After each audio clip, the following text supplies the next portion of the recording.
Welcome to Reflections, a discussion of the 2018 vintage and beyond with General Manager Manuel Boucher and winemaker Sylvain Dubourg of Maison, Roche de Bellene, and Domaine de Bellene.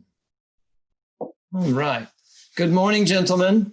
For us, it's good afternoon for you, I presume. Yes, good morning. Let me introduce you to the crowd. We're going to start with Manuel, although I hear in the company everybody calls you Mano.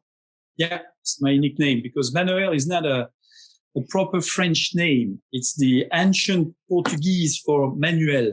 Family story. So that's why most of the French, they call me Mano because they get confused with Manuel.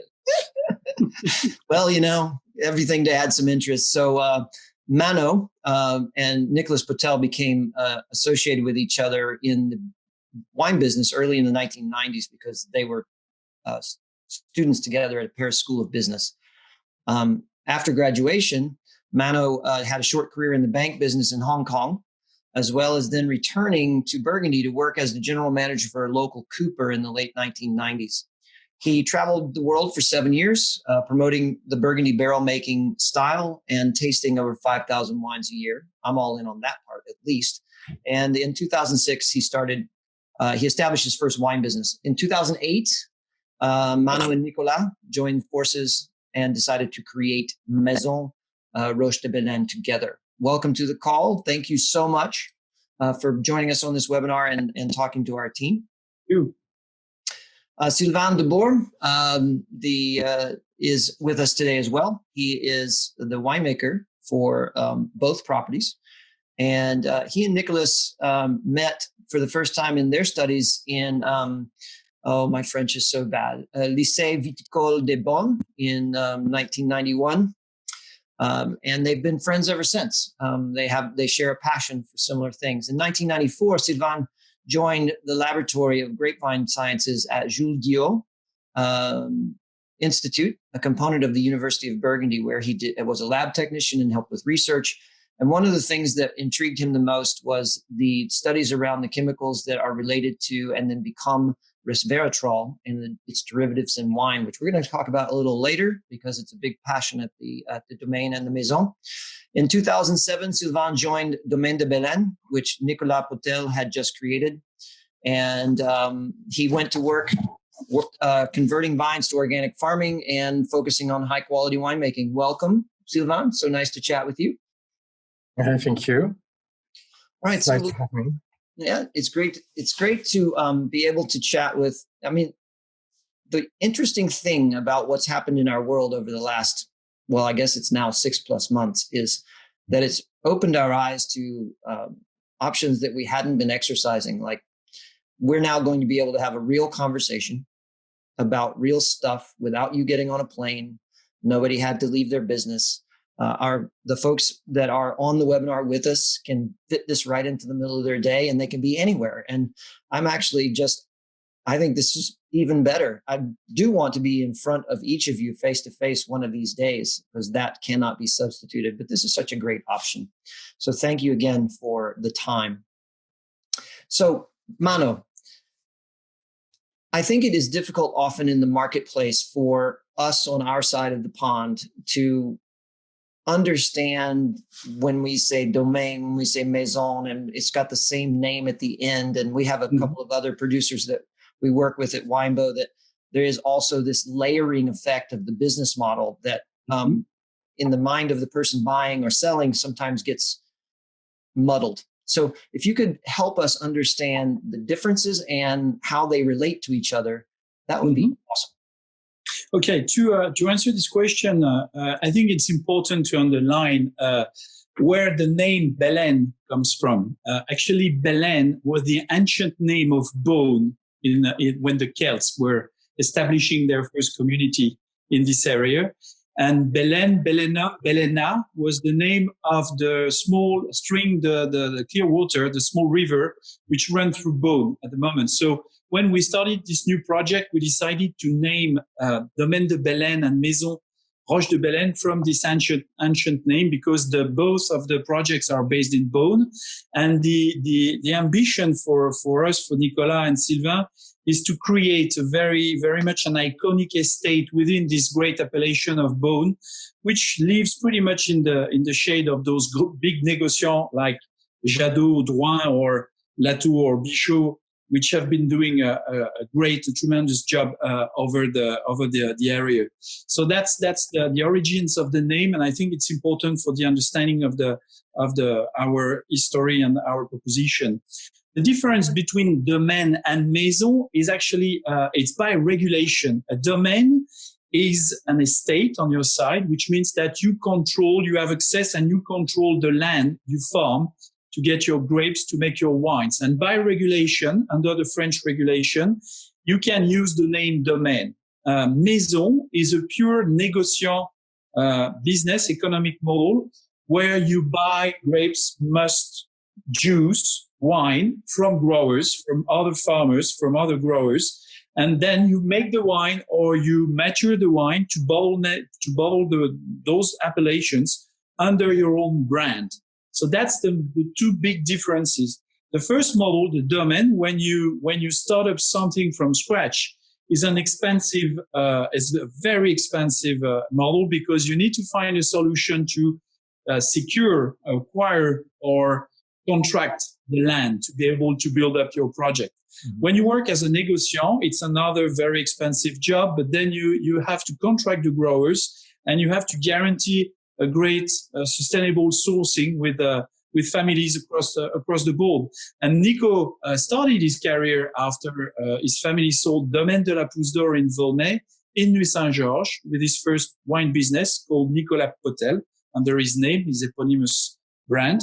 And he started to work with a lot of growers across the area, and he's managed to guarantee a long-term sustainable relationship with those guys. So it's another model, but they cohabitate, together pretty well, because it's very much if you look at Jadot or Latour or those guys I already mentioned, they manage the biggest estates in Burgundy. We got to bear that in mind because that's very important. But on the other side, they have this négoce business, which helps to get two legs or two lumps, to be able to breathe with the vintage, the markets. Now the market is global. You got to be able to export to several different destinations, including the US market, which is by far number one market for the Burgundy producers.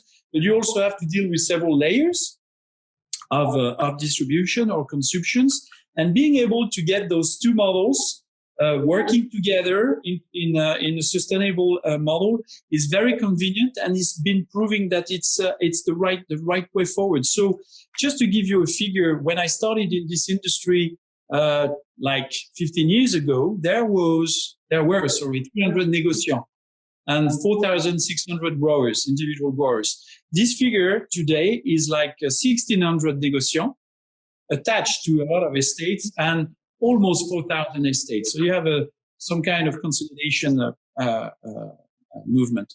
So that's the two different model we've been working with in Burgundy, and it makes the approach very sustainable. Domaine de Bellene is 22 appellation with 62 individual parcels running from Vaune-Romanée through Nuit Saint-Georges, the Haute-Côte, Côte de Beaune, Côte de Nuit, Beaune, Stavigny-les-Beaune, down to Centenay through Meursault. So it's a very long street for us to deal with, but it's only 22 appellation when you consider the entire Burgundy patchwork. Maison Roche de Bellene has the access to the entire spectrum of appellation, and on that side, it's 60 appellation across the board from Coteau Bourguignon, Aligoté, Burgundy Generics, Village, Premier Cru, Grand Cru. While on the Domaine side, we didn't have a chance to have access to some Grand Cru vineyards so far. So that's the distribution of appellation. So a larger spectrum on the Maison side and a smaller spectrum on the Domaine side. And we try to make sure that the appellations are working together and try to avoid double appellations when we can get this distribution organized within our business. So it's a very interesting approach. It's not the same experience. Sylvain will explain that, but when you have access to, you can manage your vineyard. you get more focus, and you have certainly a different touch on the final, or a different grain, I would say, on the final wines. While on the Maison side, you can transfer part of your skills to the growers. You can manage the vineyards with them. You can talk to them about the winemaking protocols. But at one stage, you have to accept certain limits within their own culture to grow, to farm the vineyard and to make the wines. So that's the limit of exercise. So that's how we get organized through those two economic models, which are by regulation highly separated by the French customs, actually. So it's a very strict it's very strict rules. And the regulation ends up dictating what's in the bottle, even though you can make it in the same facility. It's just source of the grapes has to stay separate and into the bottle.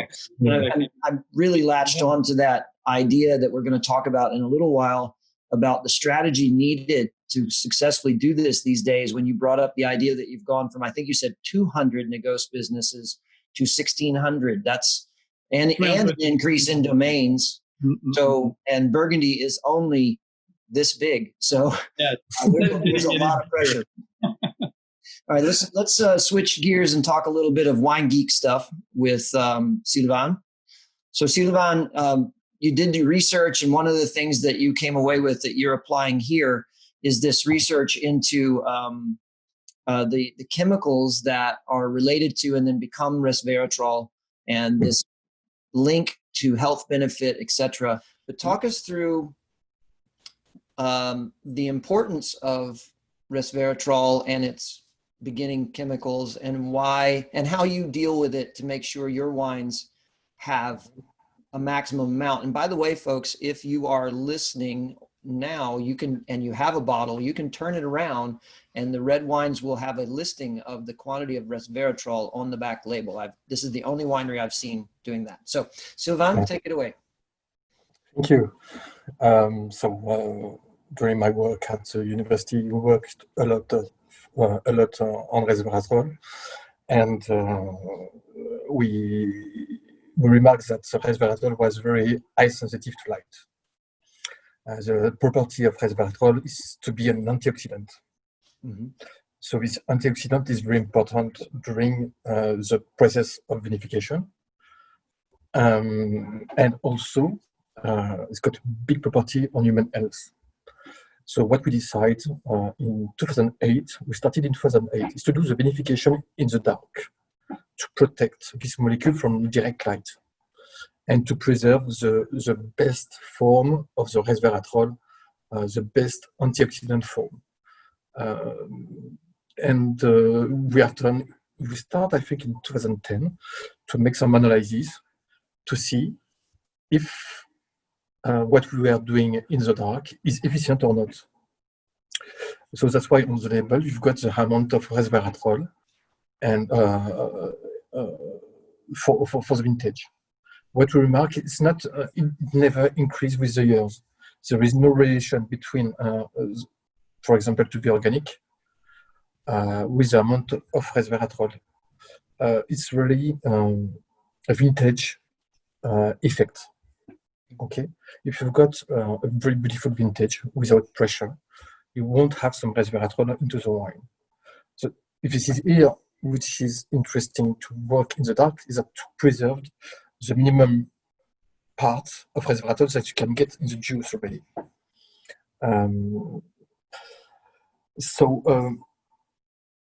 In 2017, we conducted another trial to see really if our work was efficient or not, is to compare at the Domaine vinification in the dark and one another in a classic condition. That means under light 16 hours a day, like in every winery. And what we have seen is that we preserve some other molecules which are very antioxidant. Okay. So with that, we protect already the juice from oxidation for the red. Okay, I speak only for the Pinot Noir, because in Chardonnay you don't have resveratrol. So when we saw these results, we decided to decrease the amount of sulfates already at the vinification time. Because if you compare the result between the classic condition and the dark condition, we have almost 25% more antioxidant molecules in the dark condition. Okay. So that's interesting already to say we can decrease the amount of sulfates at the vinification time. And also, we've discovered that those molecules normally you can detect it in wines, in classic condition.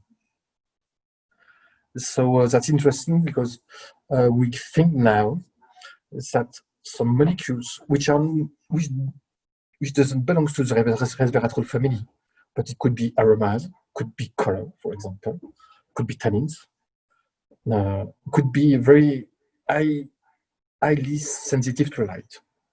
So we think that doing the work in the dark preserve more aromas into the wine and also structure.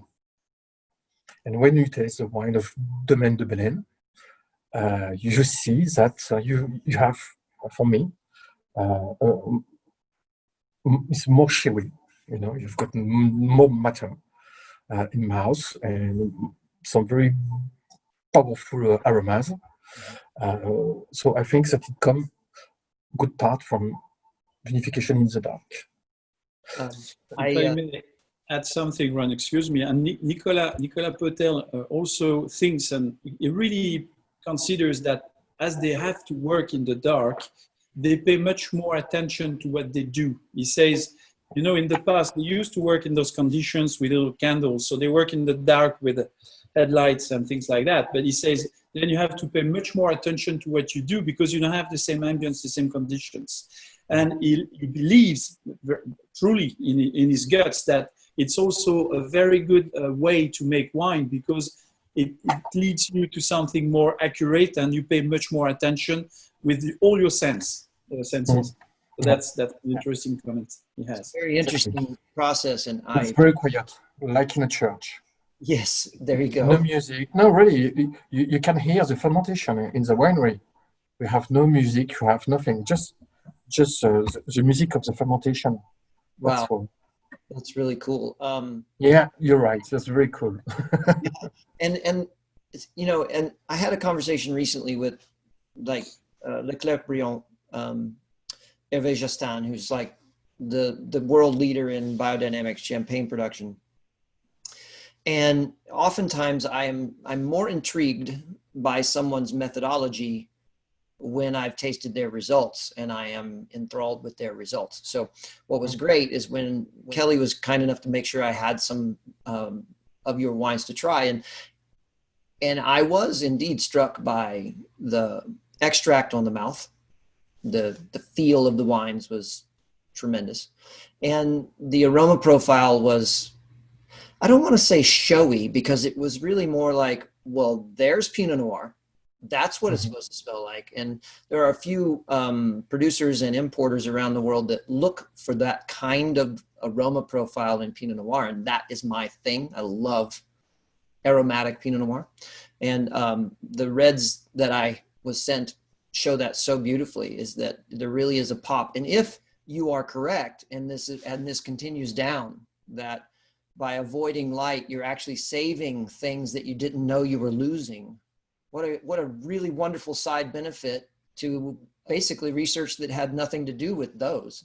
I think isn't that the most wonderful thing that happens when we experiment, is when we find stuff we didn't expect in addition to confirming our theories. That's really neat. And you see, Ron, also because from the vineyard, when Nico and Sylvain experiment some new organic protocols or techniques, or when they work on the ground, you know, we dig into the ground to be able to make some carrots, you know, to see the underlayers, to understand if the roots are going deep or they're not going too deep enough, or also to check the the bioorganic activity in the dirt. They also managed to understand that a sustainable management of the vineyard within an organic protocol, even if we don't want to have the organic label for some internal reasons. It also has an impact on the concentration of those natural active molecules such as resveratrol, because resveratrol is actually a very strong antibody that the fruit produces when there is a fungus strike. And when you use clean molecules, you obviously have to deal with those fungus strikes environments. And also, the more sustainable is your vineyard management, and the more you care, the more you have fungus, fruits, vines interactions, and the better is the resveratrol natural concentration within the wine eventually. So everything is connected from the very beginning of from the vineyard down to the finished wine. So it's very encouraging. It's very interesting, and it forces you to look forward. Mm-hmm. And that is important because everything changes constantly. Oh, yeah. So I want to just delve into Mano a little bit. You know, you spent some time in banks. You spent a fair amount of time in barrels. And what I like about this idea is that there is nothing wrong with growing up with a family that all they do is make wine. You follow the family path. You're a winemaker too. And a lot of these families send their children abroad, like Nicolas went abroad to see other people's perspectives. But you come at this now with a businessman's perspective and a related industry perspective. What did that bring to this project that might not have been there if you had stayed only in wine? Yeah, no, I studied, my background is business school, so it's not unusual in the area, but it's not like the royal lead to the industry. But business school took me to this French bank in Hong Kong, working with the BNP, and that was very interesting, and it's very important because wine is very much made of capitals. It's very expensive to start something from scratch. It's very expensive to enhance the production, the quality and the production. And you have to consider the financial side of the business. So it's a big part of my duty with this Bellene project, because I have this background, and also I understand that we need to pay attention to those new financial and economic models to be able to move forward to the next steps and to adapt to the environments. And considering Bellene, Domaine, we created from scratch like 14 years ago. When you know the value of the land in Burgundy, and it's really hard to access to those patches of vineyards in Burgundy, you have to take this into account in the equation. So that was very important. And that, I think, that helped us to create new economic model where Bellene actually managed to grow from nothing to 25 hectares, which is a great achievement for us. And also it shows models for other entrepreneurs or winemakers who would like to start or to create something. So I started from this industry, and then I got back to Burgundy because my roots, my parents were from Burgundy, and I decided to get into this industry. And I managed to work in this barrel business. And make a long story short, actually, when I first met Sylvain, it was in 2004 when he was working at the Institut Jules Guyot, as Sylvain was also managing and running the lab for statistics for organoleptic tastings and aromatic profile tasting. So he helped me a lot to work on some innovation within this barrel industry, which was a new way of making barrels to be able to neutralize unexpected molecules that you extract when you go through the toasting process, and you have to work into your fermentation process in barrels. So that's the very first time I met Sylvain. You see, he was already working on innovations and looking forward and helping out the industry to create something new for the next steps and to be able to adapt. So this barrel business was very instructive as well, traveling the world, tasting a lot of wines, working with winemakers in the New World, in South America, in South Africa, in Australasia and obviously in the US. So that was very helpful. And it also was a great experience to work into some new barrel protocol that, to be honest, I initiated with Nicolas when he was working in Rue Saint-Georges in the late 90s and early 2000. And that we've been using so far at Domaine de Bellene and Maison Roche de Bellene, such as the mass wood maturation protocol, as we use a lot of 600 liters pensions rather than the 2 to 8 liters Burgundy shaped barrels. Some of them have been using this protocol, this barrel protocol, to neutralize those unexpected molecules, just to make the wines more readable and to get a more balanced influence of French oak. So that was very helpful for me to go through those experiences and to make the connections and to be able to provide my experience and skills within this Bellene project.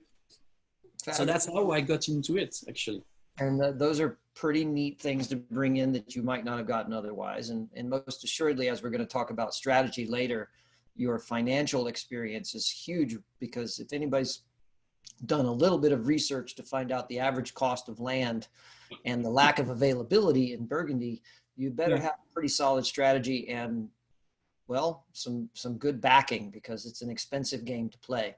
But let's move on to Sylvain, and because everybody's kind of expecting us to, on this webinar, to talk about vintage. And I know that most people who are going to watch or listen to this have most assuredly had somebody talk to them about the 2018 vintage.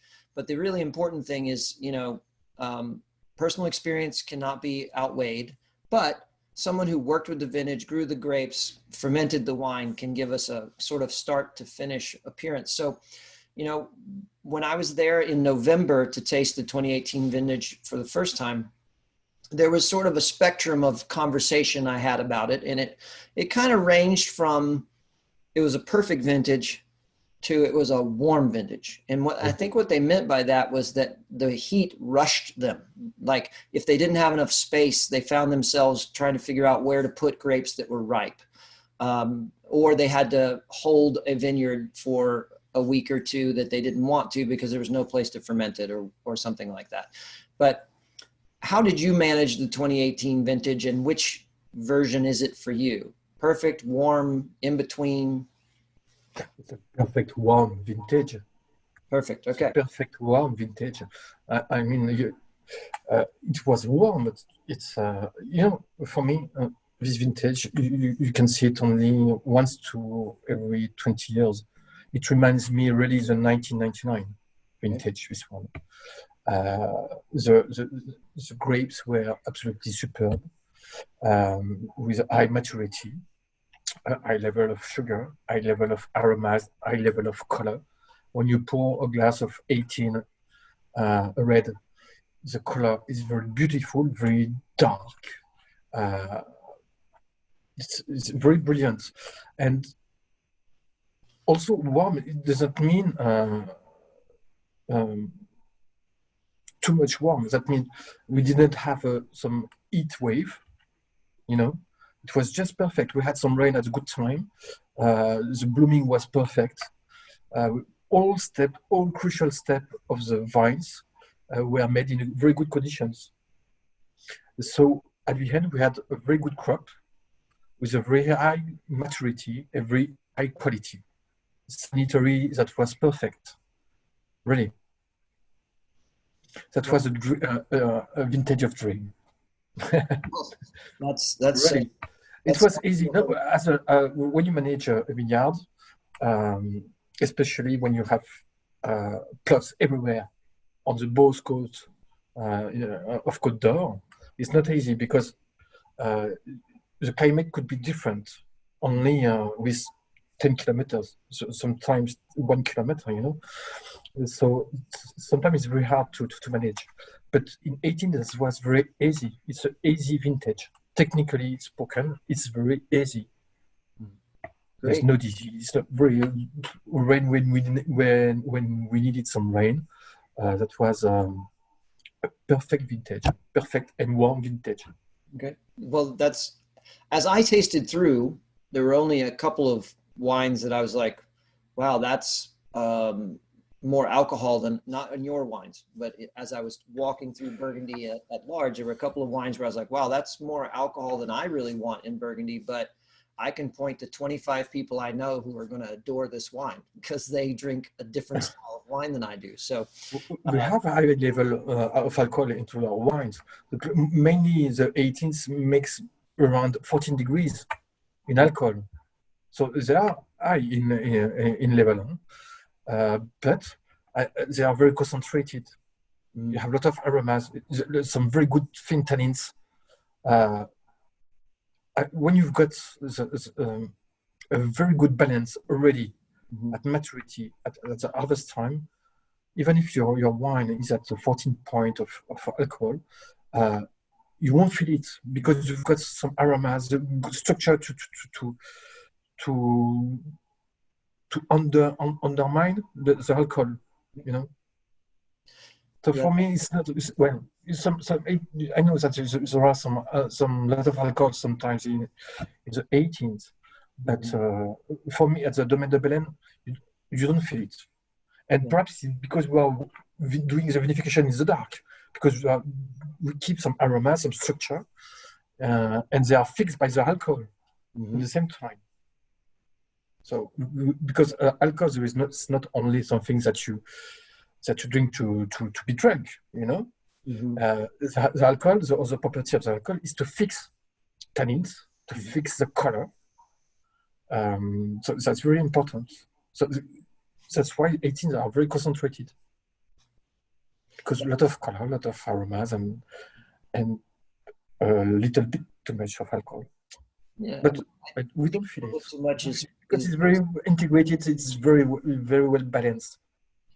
And honestly, it puts the wine in a style that is going to bridge a gap in the U.S. market between people who are used to drinking Oregon or California, which is usually a little higher, not all of them, but usually a little higher alcohol than Burgundy. And it's going to be that in-between thing where they can get these wines that are super friendly, is what I found from 18. It's like, I could drink this right now. I think they'll age, but I could drink it right now. And that's kind of what a lot of people who are open to the idea of Pinot Noir are used to. And so I think that's going to give us an opportunity here as salespeople to bring a few new people into the world of drinking Burgundy. And that's never a bad thing. Never a bad thing. And speaking of bringing people into the world of drinking Burgundy, in order to do that, you got to have grapes and sources. And I think the path that Nicolas has taken in this project is a very difficult path, knowing how we just stated a little while ago that there are 1,600 negociants competing at some level, even if a small level to large level, competing at some level for the exact same vineyards, because there are no new vineyards in Burgundy. It's not like they create a bunch of new vineyards. In addition to the 4,000 domains, which are like, you know, this is my stuff. So the strategy that you two have put together is intriguing to me. So how are you creating availability when there isn't really availability? Yeah, it's a big challenge because as you say, that the area is not growing. Just to put in perspectives, Burgundy is 10 times smaller than Bordeaux, so it's not a big area. It's 30,000 hectares altogether, which is not that big, and with a lot of appellations. So for the Domaine, we have to decide like 7-8 years ago to move into a new investment strategy to be able to deploy and to grow the Domaine, because on the other hand, you have to reach a critical size. So 25 hectares is a great achievement, but we know that we need to keep growing till 35, 40 hectares, maybe. It's gonna take, we don't know, 7 years, 10 years, 12 years. It's a long-term, it's a long shot project, because you need those critical size because of the level of investments in quality, in winemaking, in the markets, to be able to please also all the markets we've been dealing with. Domaine de Bellene is only available at the moment on 16 markets, including France, mostly for retail, for the on-premise and the off-premise with restaurants. And we've been dealing with Bellene over 50 destinations. So we already have a shortage for some of our loyal clients that we really want to keep working with and to please with our wine. So that's the strategy, is to get this critical size. We managed to get some long-term investors with us. So we created investment vehicles, companies, for them to be able to invest in those vehicles and to acquire the lands at the right price. Because if you want to shoot too low, you won't have access to you will have access to nothing actually. So that's very important that you are solid financial wise to be able to deal in good conditions with those growers and families which are selling out their part or their properties or part of their properties for plenty of good and bad reasons actually. So that's a very important thing. And also we had to reinforce the capital structure of the domain, because over the past 10 years, and that's very important, we lost the equivalent of 3 crops due to the shortage of grapes due to the weather conditions. You know, global warming provide us with new weather conditions, environments, and we had to face in Burgundy over the past 10 years to like hail strikes, frost, very, very strong sanitary conditions as well, which is a loss of 3 entire crops. And you got to be rich or you got to be creative to be able to go through this. So we managed to be creative and to convince some long-term investors which are working with us and which are providing us with their support to be able to build up this project. It's the same on the Négoce side. The average price of wines in Burgundy has been increasing over the past 7-8 years. And same thing to maintain long-term sustainable relationship with growers to be able to access to the good contracts within the Côte de Beaune or Côte de Nuit Saint-Georges for Premier Cru, Grand Cru, or even for the generics, because Bourgogne White and Bourgogne Red are a big part of our production on the Négoce side. You have to get access to the best growers and the best juice. It's very important to be able to get like a good, strong financial basis. So it's not easy because, again, inflation and weather conditions sometimes put you in very difficult situation, but we managed to find our way and to keep working in this environment, in those environments. So that's why everything is connected from the land to the wine, from the economic model to the financial model, from the consumer's expectations to the winemaker's proposition. So it's a very, very difficult balance to achieve, but so far we've managed to make it, to deliver it. So that's where we are going. So we very much are on sustainable vision. Nicolas has been visionary. I think he is when he started, when he got back from his training overseas in California and Australia, working with his father at Domaine de la Pousse d'Or. He was already very visionary on the fact that we needed to get closer to the vineyards, closer to the growers, closer to the source, to the roots. And now he's still very visionary on winemaking techniques, on barrel fermentation, barrel protocols, but also on the sustainability of the model. As I said, we are looking forward. As Nico always says, that we're working not for this generation, but for the next generation.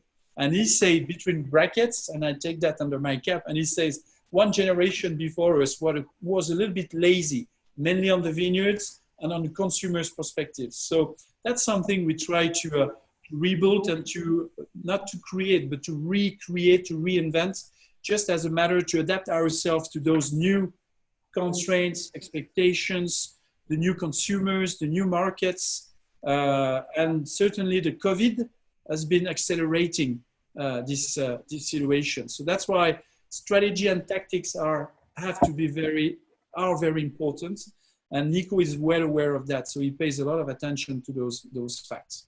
So Sylvain, on strategy, you have some of these things going on too. In addition to research about resveratrol and things like that, your strategy is to move more and more of not only, well, all the Domaine property is moving organic or biodynamic, right? Mm-hmm. Mm-hmm. And you're working with growers and asking them to move that direction and trying to convince them it's the way to go. But one of the other strategies is under one of the Domaine vineyards, I believe it's Bonne Grève, is where you dug your soil pits. Exactly. And we have done a massal selection into the Bonne Grève. Mm-hmm. These vines were planted in 1904. just after the phylloxera crisis. So the selection was made by the growers at that time. You didn't have some nurseries for that. So when I saw for the first time the vineyard with Nicolas, I said that we have to do a master selection into this vineyard because the vines are the direct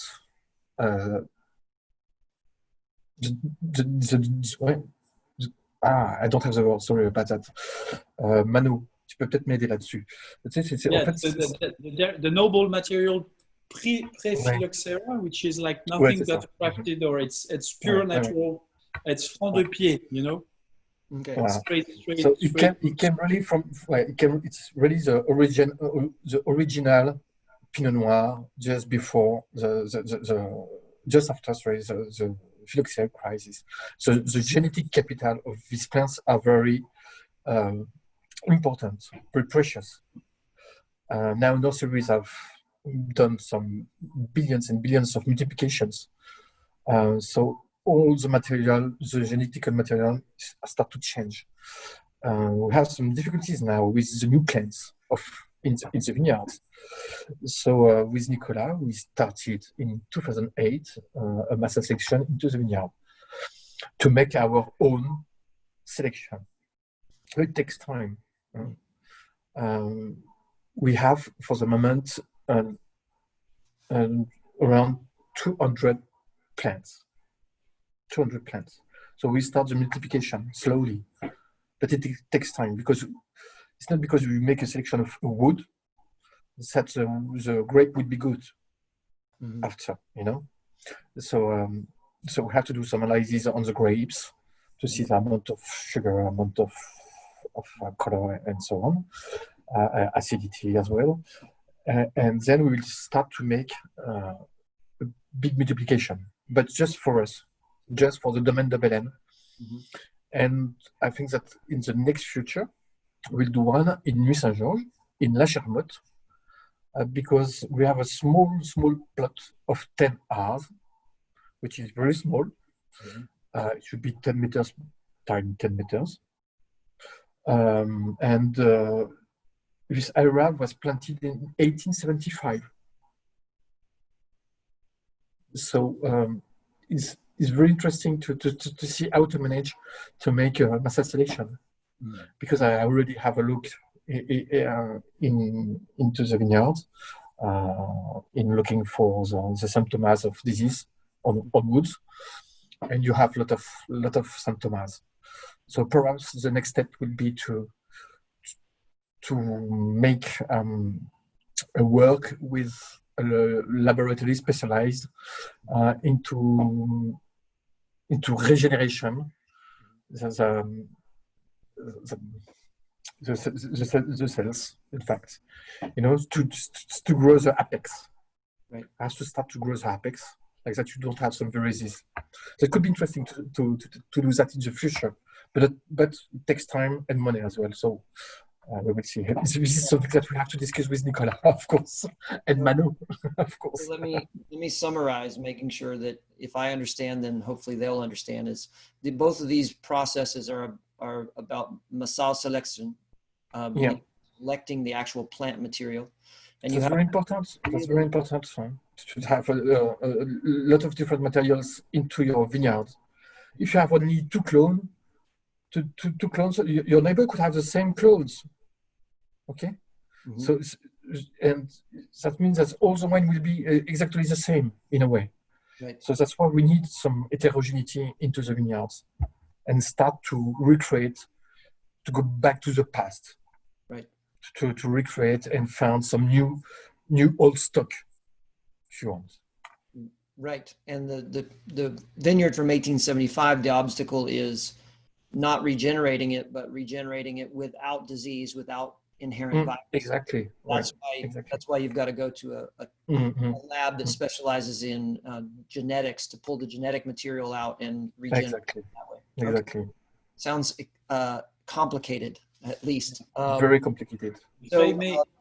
Sorry, Ron, if I may add something. For each vineyard patch we want to acquire, for example, we always do those soil analysis with the Bourguignon family, the well named, and they do those analysis of the ground, the soil, the underground, to make sure that the soil is in good shape and it's meeting our expectations. So that's something we do.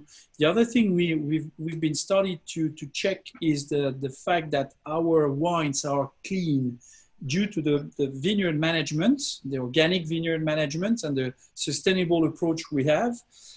We check the wines just before or after bottling with the lab to make sure that there is no trace or pesticides within the molecules, within the juice.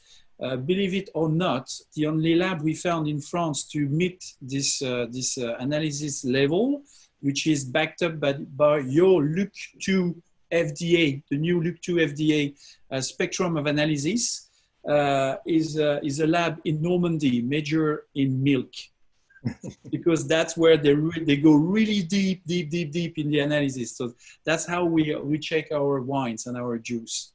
Well, I think that's amazing and fabulous, because that is one of the top of mind concerns for people who are moving towards organic, whatever, including wine, is the avoidance of the transfer of pesticides and herbicides. Yes, sir. Exactly. That's a very big point. So that's why we decided to keep working organic and biodynamic, because it's Nico's and Sylvain's vision, and we believe in that. But we don't believe in the label. We believe in what we don't find in the wines, if you see what I mean. So it's a different economy. It's not the economy of the label. It's the economy of what you deliver. Right. So that's why we decided in 2012 to move out of the organic label, because it's not guaranteeing and really guaranteeing a full organic wine product. Fabulous. That's why. Let's give the audience, this has been a great conversation. I fear that we may be running out of time, and there is one question, which is great. And so this will be great because we can cover it right here, because the question is, what is the production of each side? But let's start with, if I were going to buy a Domaine de Bellene wine from 2018 versus a Maison, just simple expectations of, okay, you're going to get this style from us in general, but if you get the Domaine, you get a little bit more of this perhaps, and I'll get that. And Sylvain or Manuel, either one can answer the question, whatever you want to do. Let me start, and I'm sure Sylvain could add a few comments on that. But the Domaine is really the flagship of the project, and everything we put together, everything we use, everything we make at the Domaine is running off to the négoce. So a barrel protocol or winemaking protocol on the Domaine would be the same on the négoce side.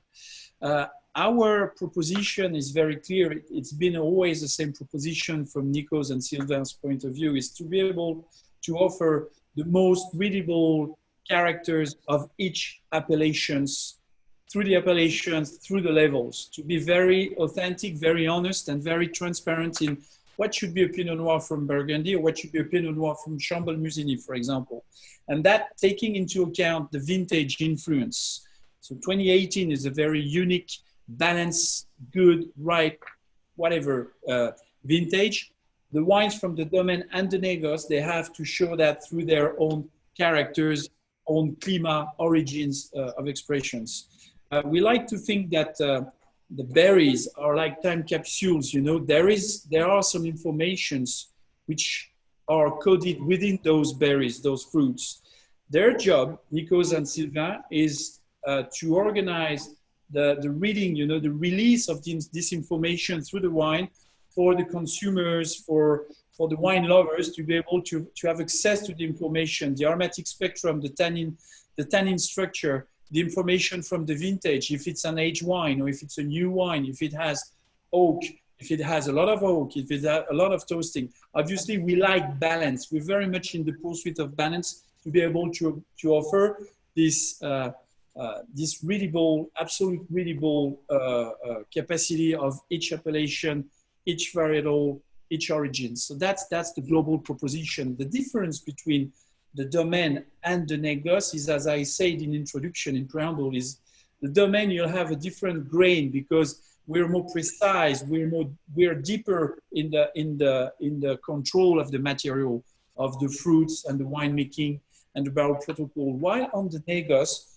at certain stage, you have to deal with the influence of the growers you've been contracted with, because even if they listen to you, if there is a transfer of skills or a transfer of vision, you got to deal with their own culture and their capacity to move forward with you. Sometimes it takes time. Nico's been working with growers for 25 years, and for some of them, they keep working the same way they used to work 20 or 15 years ago. The new generation, which is taking over, will certainly provide with new approach, new techniques, new vision that will certainly change a little bit of the style. But that's where we are. So domain is always more precise, more accurate, while négoce is as the domain, very authentic, but it doesn't have the same control, but it offers a very much larger spectrum of appellation, including the Grand Cru, So that's where we are. I don't know, Sylvain, if you want to add something. Well, just that what we want into our wines, it's terroir, just terroir. We don't want to have a Domaine de Bellene signature into the wine. We don't want. Manu spoke about the barrel protocol. It's the same. We don't want to have a barrel maker signature. That means that we have all the majority of the barrels have got a different blend of type of food of France, in order to have no typicity of a type of food into the wine, for example. We have also different barrel makers. But what we want is just a terroir signature into the wine. And for that, we try to be the most natural as possible. Mm-hmm. So that means in the vineyard, so organically, into the wineries as well. We use only the native yeast, no acidification, no chaptalization. We do absolutely nothing. We just had a little bit of sulfite. That's all what we had into the wines. Mm-hmm. That's all. We try to be the most natural to keep the terroir integrate. That's very important for us. It's important for me too, and I'm thrilled with it because it is easy in today's world to remove a sense of place, because all the technology around you as a winemaker can tempt you into crafting something that nature didn't provide. And I'm a big fan of folks who stay out of the way of nature and let the vineyard speak.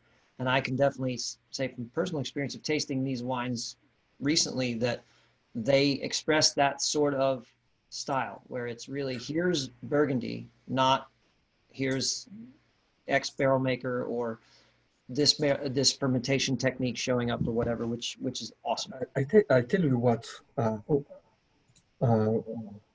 spoke with Nicolas 2 weeks ago about that.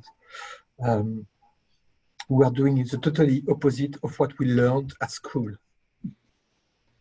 Exactly. We learned so silly things at the lycée. Sorry about that, but at the lycée viticole. And now it's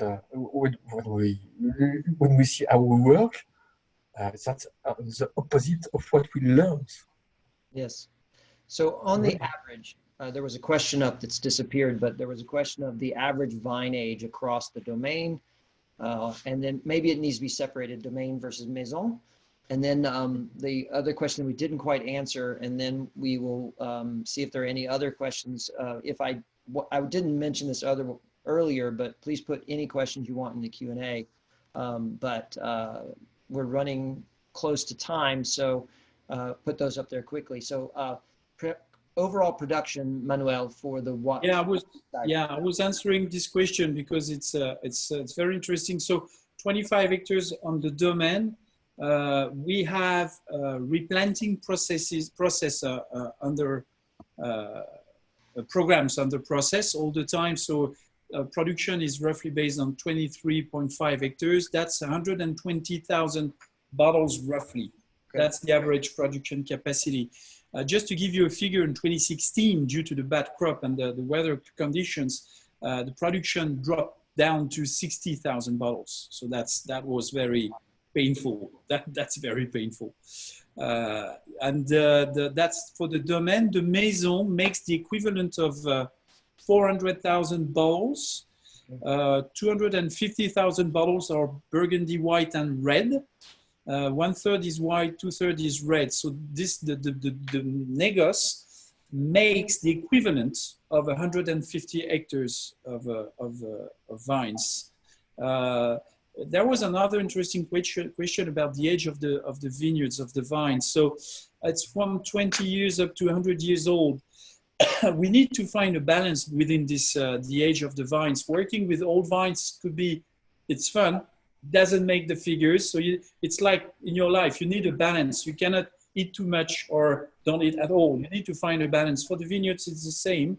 And we've been realizing with the BIVB, you know, the local union, the local syndicate, that Burgundy has to go through a huge program of complantation, which is refurbishing, regenerating the plants within the vineyards on top of the 30,000 hectares we have, and which certainly will drive down the average age of the vineyards, the vines, throughout the area for the next 10 years. So it's something we have to deal with, because as Sylvain said, most of the clones are exhausted. We are at the end of the material capacity, and we are facing a lot clones degenerations. So we have to pull out some vineyards and to replant and to find. Sélection massale is one solution, but Institut Jules Guyot and the Dijon University, they've been working a lot on new generation of vineyards to be able to maintain a good sustainability and to take into account the global warming and those new farming viticulture environments. So they've been working a lot on that, and there are a lot of investments locally to maintain the vines' potential and capacity. So the average age is certainly going down within the next 10 years due to those regeneration or refurbishing. I don't know how to say that in English for the next 10 years. Yeah, and it's going to be a lot of investments. Ourselves, we've been investing €500,000 on our 25 hectares just to replant and to replace. Yeah, it's another brain damage. But just in case someone watching and listening to this has bought in too much to the idea of old vines make better wine, they might make better wine to a point, but they are definitely going to get to a point where they make a lot less wine, and now you have an economic problem. And so it's lovely to put on the vine, put your average vine age at 75 years. It sounds very sexy, but it also is forcing lower yield and not necessarily forcing the fact that you wouldn't have had just as good a wine 20 years ago on the same vine and twice the production. So just keep that in mind as an audience, that just because something is old vine, it's not the only factor in making a great wine. Because it's that, what is that magic sweet spot for the vine? That 30 to 50-year-old kind of thing is like maximum production with quality meshed together. Is there anybody that's done this sort of stuff? What would you say? I got my figure in mind. Just want to make sure I get the same one. No, my guess is between 20 and 45, 50. That's my guess. But that will depend on the clone's capacity to resist or to degenerate, you know. So it's a difficult balance. For example, in Champagne, just to compare, they consider that after between 25 and 30 years old, the vegetal material starts to get exhausted, and they're in the process to replace. But that's Champagne. It's different soil, different acidity, different context. In Burgundy, between 20 and 45, 50, it's the good sweet spot, I think. Sylvain, you like that range, that the top of the bell curve for quality is like 20 to 50 years? Yeah, that's where Exactly, right. Exactly. And on the label, you've got some mention vieille vigne. So the vieille vigne is not an obligation to put it on. It's just an information. Just and it's a reason. there is no legislation about the term vieille vigne. You can write on the label vieille vigne if your vines are 20 years old. Mm-hmm. For champagne, for example, because they are tired, they produce too much. Right. That's why, for example. It's No, not... but no, I mean, the quality where we associated with the yields, the top is between 20 and 50, exactly. After you've got the quality, but the yields are decreasing slowly, of course. Right. And depends, of course, of the vigneron, of the guy who is working in the vineyards. With the pruning, for example, he can do a lot of damages if he doesn't prune the vines very well, for example. Well, winemaking is a very complicated art that we've turned into a business. Winemaking is fun. Winemaking is fun. It's nice to have you know what we say is that the vintage is made at 95% in the vineyards, not in the winery. Right. So this is fun because this is a result of 1 year of work. Yes. Vinification. So it's fun. It's pleasure. You have to have pleasure at vinification time.